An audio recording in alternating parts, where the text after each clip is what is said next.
안녕하세요. 2월 18일 금요일 아침입니다.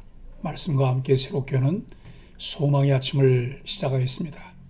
존호선 에드워즈는 주님은 은총과 자비를 베풀기 전에 우리가 죄를 깨닫고 그분께 은총과 자비를 구하기를 원하신다라고 이야기합니다. 마태복음 18장 10절로 20절까지 말씀을 본문으로 하여 잃은 영혼을 찾는 사랑, 죄를 깨우치는 권고라고 하는 주제로 함께 은혜를 나누기를 원합니다. 작은 자 하나라도 업신여기면 안 됩니다. 100마리 양 중 한 마리도 잃으면 그 양을 찾고 기뻐하듯 작은 자 하나도 잃지 않는 게 하나님의 뜻입니다. 형제가 죄를 범하면 1대1로 두세 증인의 말로 교회의 권위로 권고해야 합니다. 두세 사람이 주님 이름으로 모이면 그곳에 주님도 계십니다. 예수님의 정체와 행적에 집중하는 복음서 장르는 생각보다 교회의 삶에 대해 그리 많은 정보를 제공하지 않는 편입니다. 그러나 사도행전과 요한계시록을 포함하는 다른 서신들을 읽어보면 그들이 항상 예수님의 가르침을 완벽히 이행하며 천국 백성의 삶을 완벽하게 재현하지 않았다는 사실을 어렵지 않게 발견할 수 있습니다. 오히려 그들은 일상의 교제와 선교를 지속하기 위해 온갖 신학적 문제들과 윤리적 문제들을 계속 헤쳐나가지 않을 수 없었습니다. 사실 대부분의 신약 성경은 초기 교회의 이런 필요를 반영하는 산물이라고 할 수 있는데 복음서 저자들 역시 예수님의 핵심 가르침을 전달할 때 이런 교회의 필요를 인식하며 반영했을 것입니다. 10절로 20절은 교회 공동체의 구성원들이 특별히 동등한 천국 백성으로서 서로를 잃지 않기 위해 부단히 노력해야 한다는 사실을 핵심적으로 교훈해야 합니다. 공동체 구성원들은 자신들의 개성과 주관을 관철하기 위해 다른 지체들의 합법적 개성과 주관을 억압하려 해서는 안 되며 항상 다른 지체들과 공존하는 길을 모색하여야 합니다. 심지어는 서로 간의 교제를 방해하는 추문이나 범죄가 발생했을 때조차 서로를 잃지 않기 위해 취할 수 있는 최선의 조치를 취해야 합니다. 왜냐하면 하늘에 계신 아버지께서 항상 그들 중에 있는 작은 자들에게까지 커다란 관심을 기울이고 계시며 서로를 얻기 위한 노력을 그들에게 위탁하셨기 때문입니다.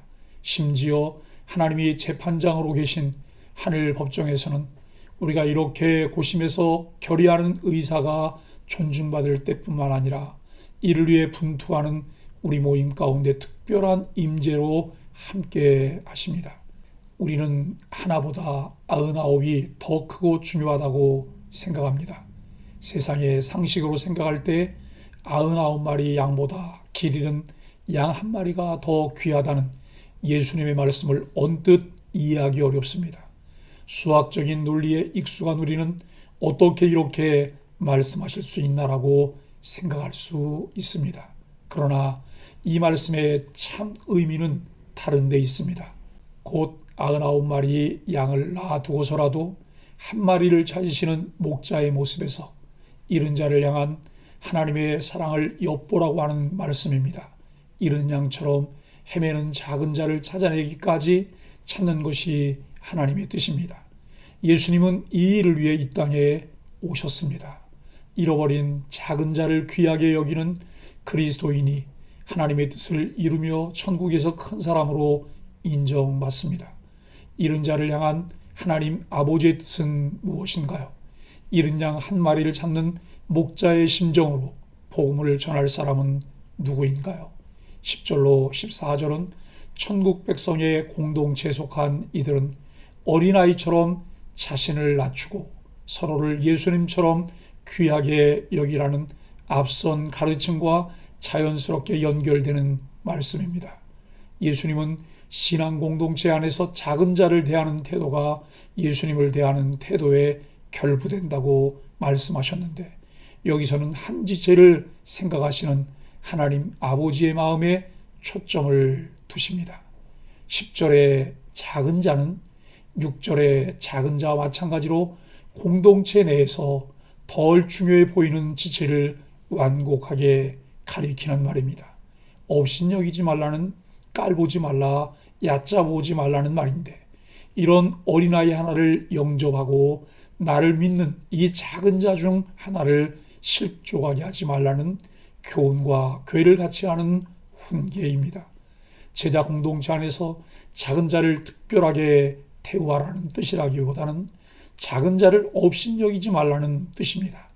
하나님 아버지께서 작은 자를 향해 품으시는 애정과 관심을 주목합니다.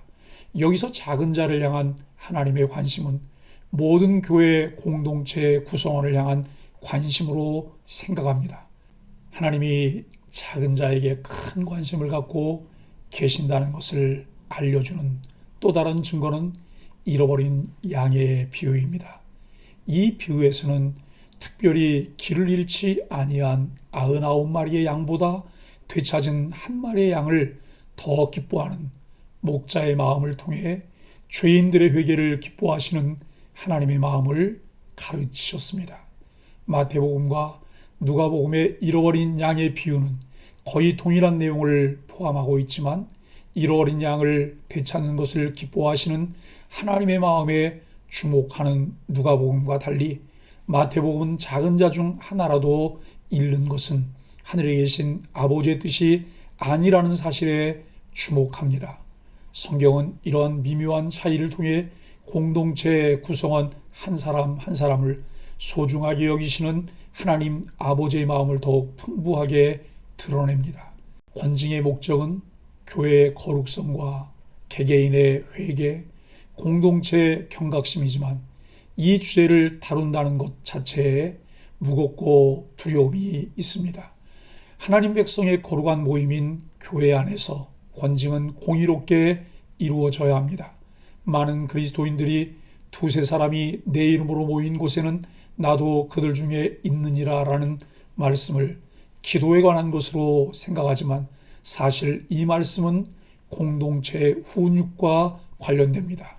어떤 사람이 죄를 범하면 먼저 혼자 가서 권면해야 합니다.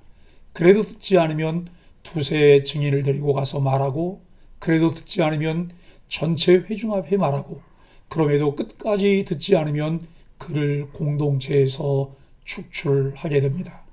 이것은 더 이상의 누룩이 교회 공동체 안에 퍼져 나가는 것을 방지하기 위한 조치입니다.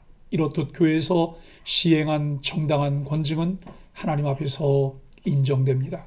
하나님 말씀에 근거한 권징은 교회의 질서와 거룩함을 지키는 최후의 보루입니다. 죄를 범한 형제는 어떤 절차를 따라 징계해야 할까요? 예수님이 가르쳐 주신 절차를 따라 권면할 때 어떤 유익이 있을까요? 한 사람을 귀히 여기시는 예수님의 마음을 실천하는 것이 교회입니다. 그러나 죄에 대하여는 단호한 것도 교회입니다. 예수님은 형제가 죄를 범하였을 경우 교회가 어떻게 하는지를 가르치십니다. 한 영혼을 사랑하는 마음으로 여러 과정들을 진행하지만 교회의 말도 듣지 않을 때 이방인과 세리 곧 불신자로 여겨지게 됩니다. 그는 아무리 교회에서 내게 뭐라고 해도 상관없다, 나는 예수님을 믿으니 구원을 얻을 수 있다고 자신할 수 없습니다. 왜냐하면 교회는 땅에서 매면 하늘에서도 매이고 땅에서 풀면 하늘에서도 풀리는 권세가 주어지기 때문입니다.